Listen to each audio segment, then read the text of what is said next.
तो नमस्कार मेरे प्यारे साथियों।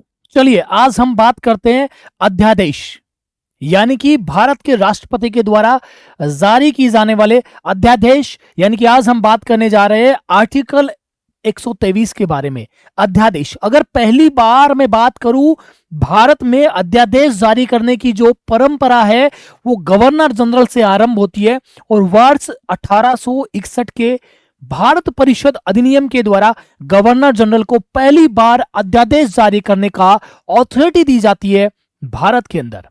अब अगर हम बात करें राष्ट्रपति अध्यादेश जो जारी करता है, राष्ट्रपति के द्वारा कौन सी स्थितियों में अध्यादेश जारी किया जा सकता है? संसद के दोनों सत्र सदन में ना हो, सत्र जो संसद सदन है वो सत्र में ना हो, या फिर एक सदन सत्र में ना हो, और देश के लिए कानून बनाना जरूरी हो जाए, तो ऐसी स्थिति में राष्ट्रपति अपने 123 के आर्टिकल में दिए गए शक्ति का प्रयोग करते हुए अध्यादेश जारी करता है।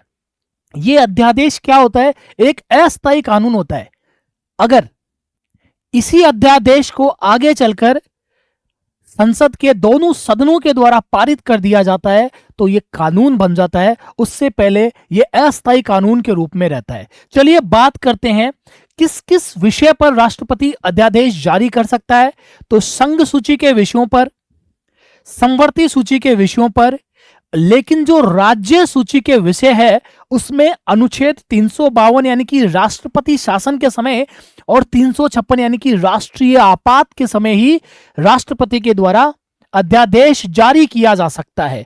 या फिर मैं यूं कहूं, संसद के द्वारा कानून बनाए जाने की जो प्रक्रिया है उसके तहत, यानी कि जिन पर संसद कानून बना सकती है उस पर राष्ट्रपति के द्वारा अध्यादेश जारी किया जा सकता है। अगर बात करें सबसे ज्यादा अध्यादेश जारी करने वाले जो राष्ट्रपति थे, फखरुद्दीन अली अहमद।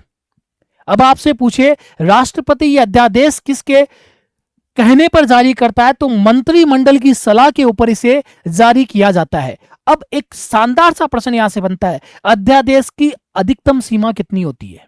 एक अध्यादेश कब अधिकतम सीमा कितना होता है?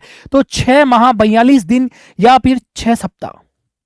यहां पर लिखा मिल जाएगा 6 माह और 6 सप्ताह की अधिकतम सीमा होती है, जिसमें संसद सत्र आरंभ होने की प्रथम बैठक से इसे काउंट किया जाता है। तो यहां से आज आपका एक नंबर पक्का हुआ। Thank you so much.